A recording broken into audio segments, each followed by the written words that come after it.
tenemos a Mario Suárez. Él es International Business Developer de Export Americas Corporation. Nos hablará sobre las estrategias para productos ecuatorianos enfocadas a nichos en el mercado de Estados Unidos.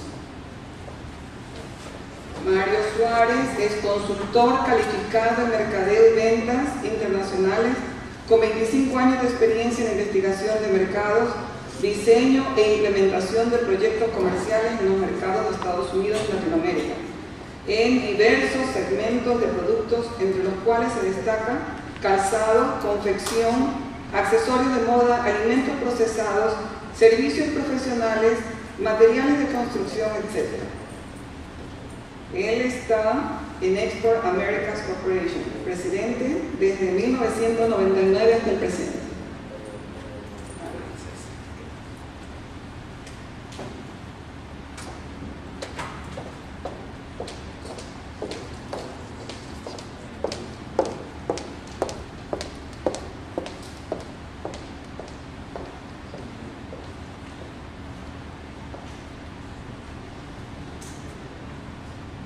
Bueno, en primer lugar, me da gusto nuevamente estar en Guayaquil. Hace un año precisamente estuve participando en un evento del aniversario de los 30 años de la AMCHA y hablábamos de un tema similar. Hoy dentro del tema similar hay un ingrediente nuevo, que es el que Carlos ha mencionado en su última parte de su presentación. Y es de que todos sabemos de que a la vuelta de unos 6 meses se nos acaba el año. Entonces, ese beneficio de ese acuerdo unilateral para con Estados Unidos se agota. Y es muy interesante saber qué vamos a hacer, cuáles son las alternativas, cómo vamos a superar. Habrá algunos productos que pasen al sistema de preferencias generales, otros que no. Y no estamos hablando ya en esta parte solamente del tema importante de las frutas y verduras frescas, sino de alimentos procesados, confección, materiales para construcción, calzado, joyería, etcétera, etcétera. Muchas alternativas de productos del cual Ecuador es muy bien conocido como capacidad de producción. Hoy quiero hacer una presentación que se llama Plataformas Comerciales, porque soy un convencido de que hay que jugar de local. Carlos lo mencionaba ahora, una de sus recomendaciones finales es piensen como jugadores dentro del mercado norteamericano. Poder estar presente no solamente como productor que tiene un gran atributo, un gran esfuerzo, como exportador, que no todos los productores son exportadores, el poder exportar, pero como dice Carlos, corrámosle un poquito la cerca a la finca, vámonos un poco más allá y pensemos de que podemos internacionalizarnos y podemos llegar a otro mercado. Me da mucho gusto conocer que una de las personas que están en la audiencia ya hizo ese cambio, y poder desarrollar yo insertarme dentro de ese mercado. Indudablemente eso es más fácil decirlo que hacerlo, pero en el fondo el tema de la aldea, la eliminación o la suspensión o la terminación de aldea, de los que estamos aquí sentados nadie podemos hacer nada. Ninguno tenemos el poder de poder extenderlo otros 6 meses o otros 8 meses o otro año, que al fin y al cabo no serviría tampoco de mucho, porque no es una solución definitiva para yo poder tomar y hacer inversiones en mis empresas. Lo que sí podemos hacer nosotros como empresarios es tomar acciones que me permitan a mí, independiente de las negociaciones intergubernamentales, interpaíses, poder asegurar mi destino de mi empresa. Y eso es poder ir avanzando en el canal de distribución. La presentación de hoy tiene ese sentido. Vuelvo y le digo, es un tema que venimos hablando y venimos trabajando continuamente desde hace 16 años, pero básicamente tiene para el Ecuador ese ingrediente de ese nuevo elemento. Esta mañana me estaban entrevistando en Cablevisión y la pregunta primera y única de toda la entrevista fue esa: ¿qué vamos a hacer ahorita que va a terminar la aldea? Quiero hacer una presentación en la cual inicialmente veamos cuál es la perspectiva del mercado norteamericano y si un esfuerzo de yo poder ser capaz de vender dentro de Estados Unidos vale la pena o no. Eso va a depender de la situación económica en Estados Unidos, la salud económica, y poder también identificar si en mi producto hay un potencial de mercado, porque mal podría yo decirles insértense para después que no encuentren el mercado suficiente para justificar sus inversiones. Entonces vamos a hacer una presentación generalizada del mercado de los Estados Unidos, muy puntual en ciertas características que tiene el mercado para que lo comprendamos y tengamos un nivel similar de análisis. Y posteriormente presentamos por lo menos dos aspectos de mercado, uno en la parte alimenticia, además de frutas y frescas vamos a hablar un poco de la parte de productos procesados, pero también hablemos de otro par de categorías que en el Ecuador están presentes de una manera importante, que es confección y calzado. Existen otros sectores que se pueden atribuir, pero voy a concentrar mi presentación en eso. Y cierro la presentación. ¿Cómo es posible? ¿Cuál es la forma de actuar para yo poder desarrollar esa habilidad de estar presente en el mercado de los Estados Unidos? Existen varias fórmulas, nosotros manejamos una y lo pongo como punto de referente para que ustedes puedan evaluarla junto con otras. Estados Unidos es un país que tiene 313 millones de habitantes. No es el país más poblado del mundo, pero definitivamente es el país con mayor población en nuestra parte del mundo, en el hemisferio americano. Es un mercado que tiene un crecimiento poblacional no muy acelerado en la parte del mercado general. Sin embargo, es también muy importante mencionar de que es responsable, Estados Unidos es responsable de la cuarta parte de la economía mundial. ¿Sí? Es casi el 25% del PIB mundial, del Producto Interno Bruto. Estamos hablando de 15 millones de dólares, ¿sí? en economía, lo cual supera ampliamente inclusive todavía la China, que está proyectándose de que a la vuelta de 7 u 8 años siguen prolongando un poquito el tiempo para cuando la China supere la economía norteamericana en tamaño. La economía china también ha estado en un proceso de un crecimiento no tan acelerado como estaba viviendo, sin embargo es una economía de una posición positiva. También existe otra característica de la cual quiero hablar más adelante, pero es la capacidad de compra o el índice general llamado ingreso per cápita, que es dividir la actividad económica, dividir el Producto Interno Bruto por la actividad, por la población económicamente activa. Contrasta con nuestros países, si mal no recuerdo, el Ecuador hoy en día está en 8.900 algo dólares al año de ingreso per cápita. Estados Unidos está en 47.200. No es el país con el ingreso per cápita más alto del mundo, son los países noruegos,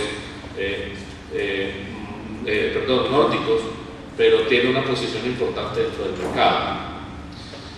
Debemos recordar de que Estados Unidos entró en recesión a finales del 2008 y 2009, inicios del 2009.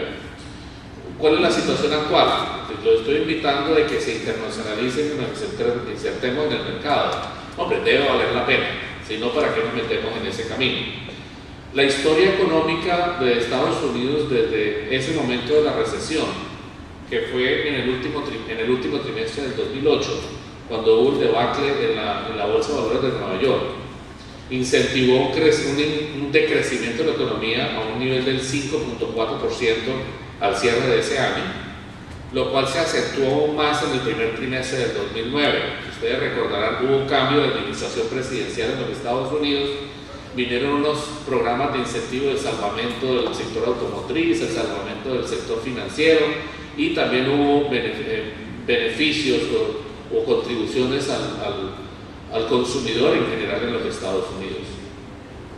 Esos beneficios, esas acciones, tuvieron una repercusión para que en el segundo trimestre del 2009 hubo un decrecimiento, una caída del 0.7%, escasamente un 1%, y ya en el tercer trimestre mostró un crecimiento del PIB del 3,5%. Desde el tercer trimestre del 2009 hasta la fecha, Estados Unidos ha mantenido un nivel de crecimiento de su economía por debajo de las expectativas y lo que nos gustaría a todos, pero ha sido una economía en constante crecimiento, en constante desarrollo en la parte económica, basada en una serie de medidas inicialmente incentivadas por el gobierno, y ustedes pueden ver de que en el pico del cuarto trimestre del 2009 estábamos a un nivel del 6.3% de incremento, muy impulsado por dinero que el gobierno estaba inyectando a la economía. Esos dineros se acabaron y a partir básicamente del primer trimestre del 2010 para acá se ha mantenido un promedio 1.5, 2.1, 2.3, 1.8 en la parte del crecimiento trimestral del Producto Interno Bruto. Importante contrastar esto con el resto de economías del mundo, ¿sí? Especialmente los países desarrollados.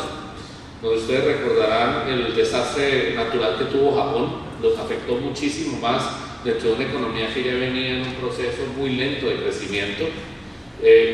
Empezamos a ver hace 2 años la situación del desarrollo económico, el crecimiento económico en Europa, ¿sí? Y hoy en día Estados Unidos no es lo peor de lo que pasa en el mundo. No necesariamente porque Estados Unidos haya mejorado muchísimo su desempeño económico, pero en una economía, en un desarrollo, un desempeño económico mundial, donde vimos hace un par de meses que Europa, la economía más fuerte de Europa había crecido 0.3% y la economía europea como Unión Europea había caído 0.2%. Es como cuando uno entra a una fiesta o un salón donde todo el mundo es bajito y uno no es que sea alto, pero más o menos de la estatura normal, uno se ve alto.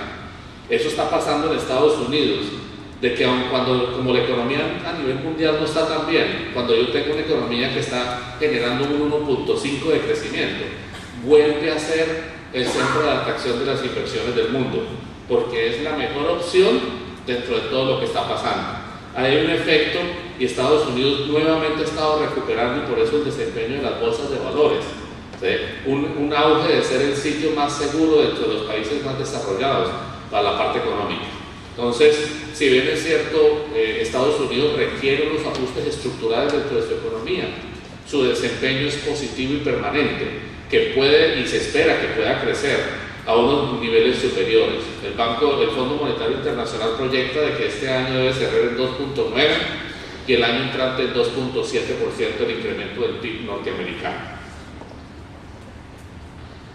Dentro de la recesión se generó un problema, como lo veíamos en la primera diapositiva, donde vemos una situación de desempleo, 8.3%. Yo soy colombiano y en el año pasado participé en una de las primeras conferencias donde se celebró el acuerdo del TLC, el Tratado de Libre Comercio con Estados Unidos. Coincidencialmente ese día el ministro de Comercio Exterior colombiano, con mucho orgullo, mencionó de que por primera vez en la historia de la economía colombiana se ha llevado al nivel más bajo de desempleo en toda la historia colombiana, 9.7. ¿Sí? Cada economía tiene su propia estructura. Estados Unidos estamos acostumbrados a ver el 4.2, el 4.3. ¿Sí? Recesión lo llevó a niveles casi del 11 a nivel nacional, superó ese nivel en algunos estados y ha ido poco a poco bajando. Sin embargo, los estudiosos de este tema hablan de que la economía norteamericana va a recuperar sus niveles de desempleo del 2.4 en muchos años más, están calculando hasta 10 años. Básicamente porque la recesión enseñó algo. Las compañías retiraron personas de las empresas, mas sin embargo mantuvieron muchas de las funciones que esas personas hacían. Y vía tecnología, un nuevo escáner, una nueva copiadora, una computadora más veloz, tecnología, han permitido de que esas pocas personas o esas personas que quedaron en empresas pudieran seguir haciendo las labores que otros estaban haciendo cuando existían. Ahora que la economía ha recuperado, las empresas notaron de que el personal tiene mayor productividad y no van a contratar el mismo tipo de personas para regresar a esas funciones. El Departamento de Labor de los Estados Unidos indica, ¿sí?, una estadística de que existen 3 millones de empleos en Estados Unidos que las empresas no han podido contratar porque no existe el personal capacitado para hacerlas. Hay una brecha. La recesión dejó una brecha de la preparación académica del personal con las necesidades que tienen contra esa nueva perspectiva de productividad. ¿Sí? En el sector privado está sucediendo algo que no sucedía desde los años 30, desde hace 30 años, desde los años 60, 70, y es de que el empleo industrial en Estados Unidos ha estado constantemente creciendo. No en confección, no en cosas manuales, sino muy en la parte de ingeniería, en energías renovables, en el desarrollo de telecomunicaciones, biomédica, que requiere una serie de capacitaciones y personal formado de una manera diferente. La recesión destapó una necesidad de competitividad de la economía y el empleo norteamericano y transformó el sector del empleo, y eso ha generado esta dificultad de volver a los niveles de desempleo normales. Más sin embargo, como dice, toda moneda tiene dos caras. Esa situación generó un beneficio para países como Ecuador. ¿Ya? ¿Cuál es? En Estados Unidos una clínica no hace su propia facturación. En un laboratorio de rayos X no se leen las placas de rayos X. Todo eso se manda al exterior vía tecnología que hoy en día lo permite, para que sean leídas fuera del país. ¿Sí? Ustedes, los que están metidos en el mercado de los servicios, conocen el término BPOs, ¿sí? Business Process Operations, y es de quién traduce, quién edita, ¿sí? Quién hace los cálculos estructurales, quién hace ese trabajo que llaman de back office dentro de una organización. En Estados Unidos, después de recesión, esa demanda internacional se incrementó. Las compañías norteamericanas están enviando y están contratando mano de obra fuera de Estados Unidos, entre ellos Ecuador, ¿sí? Para que hagan esas labores de oficina que ya no se hacen internamente. ¿Sí? Entonces, ahí se presentan oportunidades de crecimiento de exportación. ¿Ya? Desde el Ecuador yo puedo hacerle la facturación a tal hospital, ¿sí? O se puedan hacer la lectura de los rayos X de los exámenes de laboratorio que se tomaron en una clínica en Cleveland, Ohio. Hay oportunidades porque esa labor es muy costosa en Estados Unidos. Aquí es rentable. Entonces, se presentan oportunidades y siempre hay esas alternativas de desarrollo. Ustedes ven aquí una situación del empleo privado en Estados Unidos, donde está generando un proceso positivo desde hace algún tiempo, y la tendencia indica que se vaya para allá.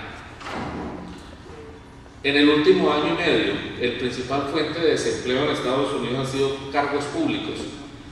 Cuando entramos en recesión, ya los presupuestos oficiales de los municipios y los condados de los estados estaban escritos y aprobados, y entramos en recesión, los dineros ya estaban en las cuentas bancarias y no se modificaron los presupuestos. La empleomanía y los gastos de los cargos públicos no se disminuyeron, se mantuvieron hasta finales del año antepasado, donde ya se renovaron los presupuestos ya disminuidos y se empezó a generar el desempleo. El ajuste realmente del sector oficial a la recesión sucedió en enero hace un año. ¿Sí? Y ahí entró a aportar muchísimo el nivel de desempleo los cargos oficiales. Hay un dato que aún a mí me sorprende, y es de que Estados Unidos es un país que desde los años 30 hasta la fecha ha tenido 21 recesiones. La anterior a esta sucedió cuando el ataque de las Torres Gemelas, que el país entró en recesión entre 6 y 8 meses. Y antes de eso estaba la recesión que sucedió cuando reventó la burbuja de las compañías .com, cuando había el gran auge de que todo se iba a vender online, ¿sí? Y hubo unas grandes inversiones en capital de riesgo, venture capital, ¿sí? Y eso no funcionó y se vino y generó una recesión. Yo no tengo la explicación de por qué hay tantas recesiones, pero sí quiero aportar un poco por qué Estados Unidos puede salir de recesiones con tanta rapidez.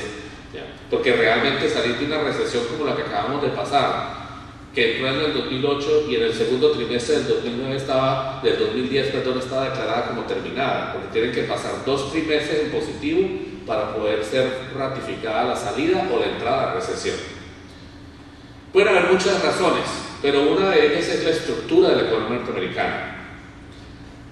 De los 15 millones de dólares que es la economía norteamericana, ¿sí? El 20% es gasto público, el 80% es de economía privada, ¿sí? Lo cual contrasta con nuestros países, ¿sí? En Colombia al gobierno nacional le da gripa y al resto de la economía le da pulmonía, ¿sí? Porque dependemos demasiado del gasto público. Mas, sin embargo, podemos reconocer que en Estados Unidos, si recuerdan en las clases del colegio de geografía, Estados Unidos está compuesta por 50 estados independientes.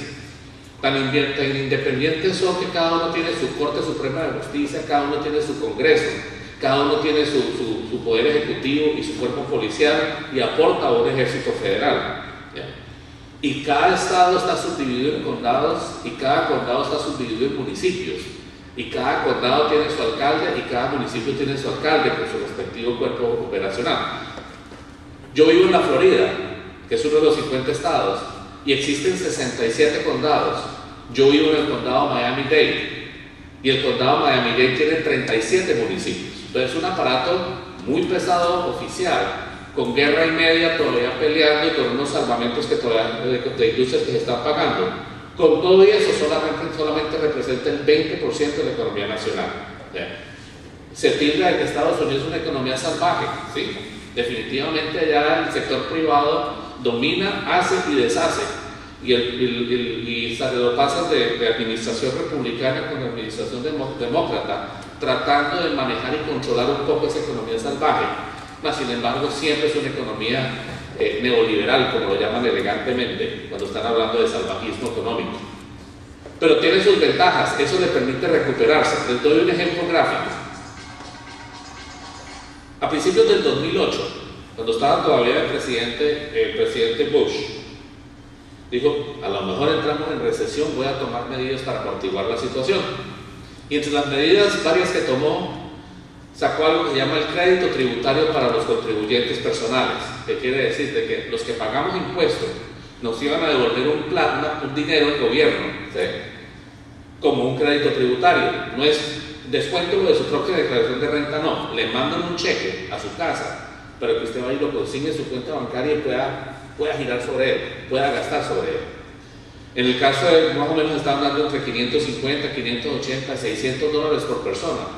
A nosotros nos llegó, a mi esposa y a mí nos llegó un cheque por $1,250. El único compromiso de ese dinero era que no era para ahorrarlo, era para salir y gastarlo, generar movimiento económico. Mi esposa cumplió la ley presidencial a cabalidad y un poquito más, ¿sí? El hecho fue de que a finales de junio, ¿sí?, ya el gobierno había desembolsado $165 mil millones en crédito tributario, ¿sí?, y la economía norteamericana creció 3.5%. La economía norteamericana, al ser privada, tiene una gran capacidad de asimilación de los ajustes económicos, ¿sí?, y genera una reacción casi automática de esas medidas. No soluciona el problema estructural de la economía norteamericana, pero tiene una capacidad de asimilación muy rápida, ¿sí? Entonces, siendo una economía privada, genera ese tipo de beneficios. Dentro de los índices que yo le hablé, y aquí empiezo a meterme un poquito en la parte de comercio, que es lo que nos interesa. Estados Unidos tiene un ingreso per cápita de $47,200 al año por persona económicamente activa, ¿sí? Sabemos que es superior al de Colombia, sabemos que es superior al del Ecuador, pero no nos comparemos con América Latina, comparémonos con otros países desarrollados, como Francia, como Japón, como Alemania, que es la economía más grande de Europa. El norteamericano tiene un 16% más capacidad de compra que un alemán, ¿sí? Tiene un 21% más capacidad de compra que un francés, tiene un 23% más capacidad de compra que un japonés. Entonces, estamos hablando de que es una sociedad de consumo, sí, porque tiene capacidad de compra. Ahora, no todo el mundo en Estados Unidos gana 47,200. Hay gente que gana menos y hay mucha gente que gana más. La clase media en Estados Unidos está marcada con niveles de ingresos entre $80,000 y $253,000 al año, ¿sí? Esa es clase media, que somos la mayoría de la población en Estados Unidos. Ahora, hay condados donde los niveles de ingresos son más bajos, hay condados donde está superior. Dependiendo del tipo de producto que ustedes quieran exportar, y aquí empieza a haber un mensaje muy claro, segmentemos el mercado y sabremos dónde podemos exportar y vender competitivo y rentablemente en los Estados Unidos. Si en el auditorio hay un joyero, un fabricante de joyas, ¿sí?, no tiene nada que ir a hacer a Brownsville, Texas, donde el ingreso per cápita son $20,000, ¿sí? Usted debería irse a Bridgeton, Kentucky, a Connecticut, donde estamos hablando de $82,000 de ingreso per cápita. O sea, empecemos a segmentar, a identificar dónde está mi potencial de mercado y allí es donde yo debo ir a Estados Unidos a vender. Nadie lo está obligando a que trate de venderle a todo el mundo en los Estados Unidos. ¿Sí? A lo mejor el peor negocio es venderle a Walmart, que es la compañía más grande de comercio que hay en el mundo. Es muy buena, es admirable, es increíble, pero no es mi cliente. El día que me toque la puerta de Walmart para comprarme, le digo, no le vendo, ¿sí? Porque no es mi cliente. Y en Estados Unidos tenemos alternativas de segmentación que me permiten hacer eso. Carlos está hablando de los vegetales chinos. Hay ciertas comunidades, ¿sí? o los mini vegetales, que es otra categoría muy similar, ¿sí? Hay ciertas comunidades que tienen ingresos o consumos per cápita mucho más altos y donde yo me puedo concentrar y desarrollar mejores negocios. Tratar de venderle mini vegetales a los cubanos en Miami, ¿sí? Pueda que no sea un mercado propicio, segmente, casi que dice el dicho, ¿no? Divide y reinarás, ¿sí? Confunde y reinarás. ¿Sí? Aquí hay una segmentación necesaria. Puede ser por nivel económico, puede ser por concentración poblacional. Si yo estoy en el negocio de ropa, ¿sí? De confección para dama, confección para hombre o marroquinería, y yo tengo un diseño de producto muy metropolitano, muy para que se la pongan mujeres u hombres que vivan en grandes urbes, ¿sí? Pues yo me concentro donde estoy, no tengo nada que ir a hacer a los estados del centro norte del país, donde la densidad poblacional es muy bajita. Allá no tengo que ir yo nada que hacer. Segmentemos dónde está mi mercado, ¿ya? Si yo tengo un producto que es muy atractivo para las personas mayores de edad o las personas muy jóvenes de edad, la parte infantil, pues seleccionaré los estados donde están las mayores poblaciones o las menores poblaciones. Dentro de las poblaciones más capacitadas, con mayor capacidad de compra, hay un segmento llamado Baby Boomers, ¿sí? El Baby Boomer fue la persona que nació desde la terminación de la Segunda Guerra Mundial, ¿sí? Hasta el año 62. Son los hijos de la prosperidad económica norteamericana, que se dio que después de la Segunda Guerra Mundial, la única infraestructura productiva e industrial que existía en el mundo estaba en Estados Unidos. Entonces se dedicó a producirle a todo el mundo y eso generó un gran beneficio económico. Los hijos de esas personas han gozado de los más altos niveles de consumo y prosperidad económica en Estados Unidos. Esas personas nos estamos retirando, nos están viendo al retiro con unas buenas capacidades de ahorro, ¿sí? Lo cual genera que existan los harlistas, la gente que le encanta el Harley Davidson, ¿sí? Donde les gusta salir a vacacionar a Europa, donde les gusta unos niveles de consumo porque ese fue su modo de vida, ¿ya? Los harlistas son personas, o los baby boomers son personas de muy buena capacidad de compra, que puede ser mi mercado. Si mi producto es por edades altas con buena capacidad, ¿sí? Como ven, no tienen nada que ir a hacer a Texas, donde el color es blanco. No, váyase para la Florida, o váyase para Maine, o váyase para Filadelfia, o váyase para West Virginia, donde están los colores más oscuros, que es donde están las poblaciones de mayor edad. Segmente el mercado y encontrar la forma de rentabilidad, ¿sí? Si ustedes están dedicados al mejor mercado del mundo, vender productos para mujeres, ¿sí? Váyanse a los estados más colorados, a los condados de Maine, donde la relación de hombres es superior, de mujeres es superior a los hombres, ¿sí? Segmentemos, veamos dónde está mi mercado y ahí me concentro en los Estados Unidos. Estados Unidos es un país de inmigrantes, ¿sí? Todos somos inmigrantes de algún lado. Solamente el 7% de la población norteamericana es originaria de los Estados Unidos, que son las reservaciones indias, ¿sí? De indígenas. Mas sin embargo ese nicho del 7% es supremamente adinerado. El gobierno federal le ha dado a las reservaciones indias, indígenas, los derechos de correr y operar los casinos, los juegos de azar en los Estados Unidos. 5.420 y pico de casinos que existen en Estados Unidos. Vivo en Miami-Dade, como les digo, al lado en el vecindario de Enseguida, en la ciudad de Enseguida, hay una reservación indígena que se llama los Micosukis, que tienen su casino, ¿sí? Una familia Mikosuki, por ser Mikosuki y vivir en la reservación Mikosuki, anualmente reciben un cheque de $60,000 por ser Mikosuki y viviendo en la reservación. En una capacidad de compra supremamente importante ese segmento. Ahora, es importante mencionar y debemos coincidir que todos los que estamos aquí en este salón, lo que sí sabemos es o alimentar o vestir o entretener hispanos, porque eso somos nosotros, es la cultura en que vivimos. Los hispanos somos la minoría más grande del país. En el último censo poblacional del 2010 se detectaron que habíamos 50 millones de hispanos de primera, segunda, tercera o cuarta generación.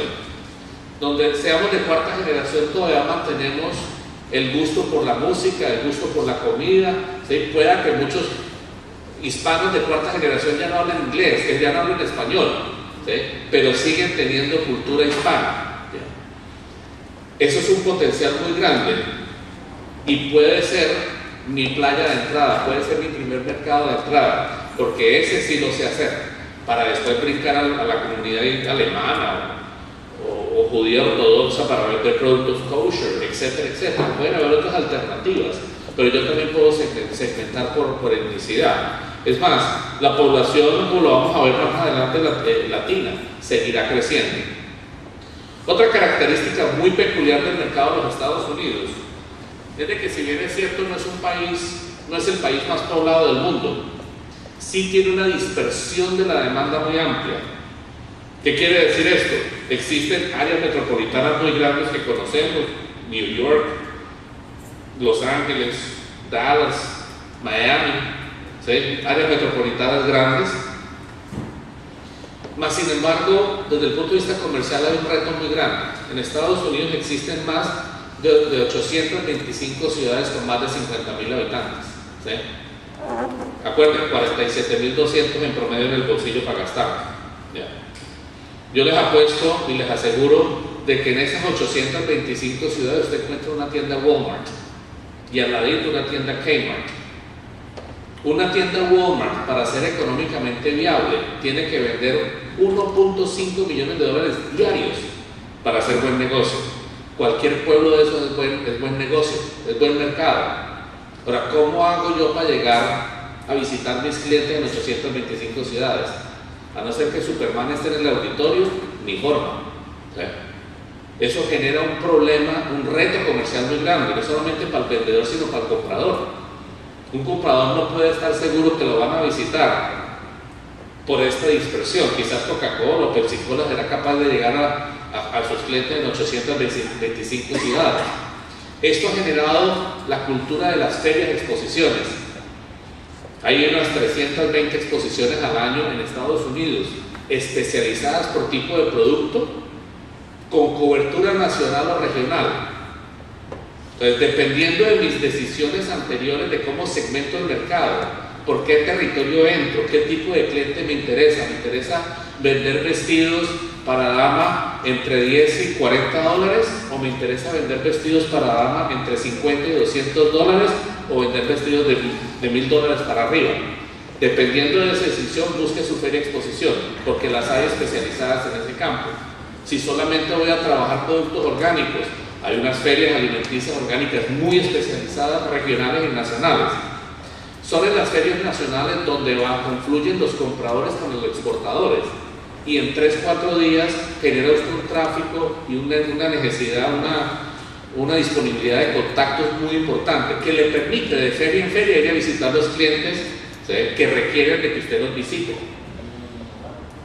Pero por esta razón de la dispersión de la demanda, se hace indispensable, no solamente de compañías extranjeras, sino de compañías nacionales, a permanentemente estar participando en ferias y exposiciones, porque es la forma más productiva de generar contactos y negociaciones. Dentro de sus planes económicos, entonces planes comerciales de entrar a Estados Unidos, sea FOB o DDP o la forma como quiera vender, piense que tiene que seleccionar la feria de exposición donde va a participar, si no, el tiempo no le va a rendir. El comprador norteamericano, con gusto usted lo llama y le da la cita, pero no alcanza a visitarlos a todos. Feria de exposición le da la posibilidad de productividad en ese sentido. Que hay un cambio de pensamiento o de reafirmación de que la feria de exposición es importante. Entre las últimas características generales del mercado de los Estados Unidos, ratifico algo que Carlos estaba diciendo, pero con un poquito más de énfasis. Existen compañías, y Ecuador las conoce en ciertos sectores, Existen compañías norteamericanas capaces de comprar FOB Ecuador, ¿sí? FOB aquí en Guayaquil o FOB en cualquiera de los puertos o aeropuertos del país. Más sin embargo, esa es la regla de excepción, ¿sí? La gran mayoría de los compradores medianos y pequeños, un comprador mediano te compra 50 millones de dólares al año, no tiene ni idea de importar de otro país.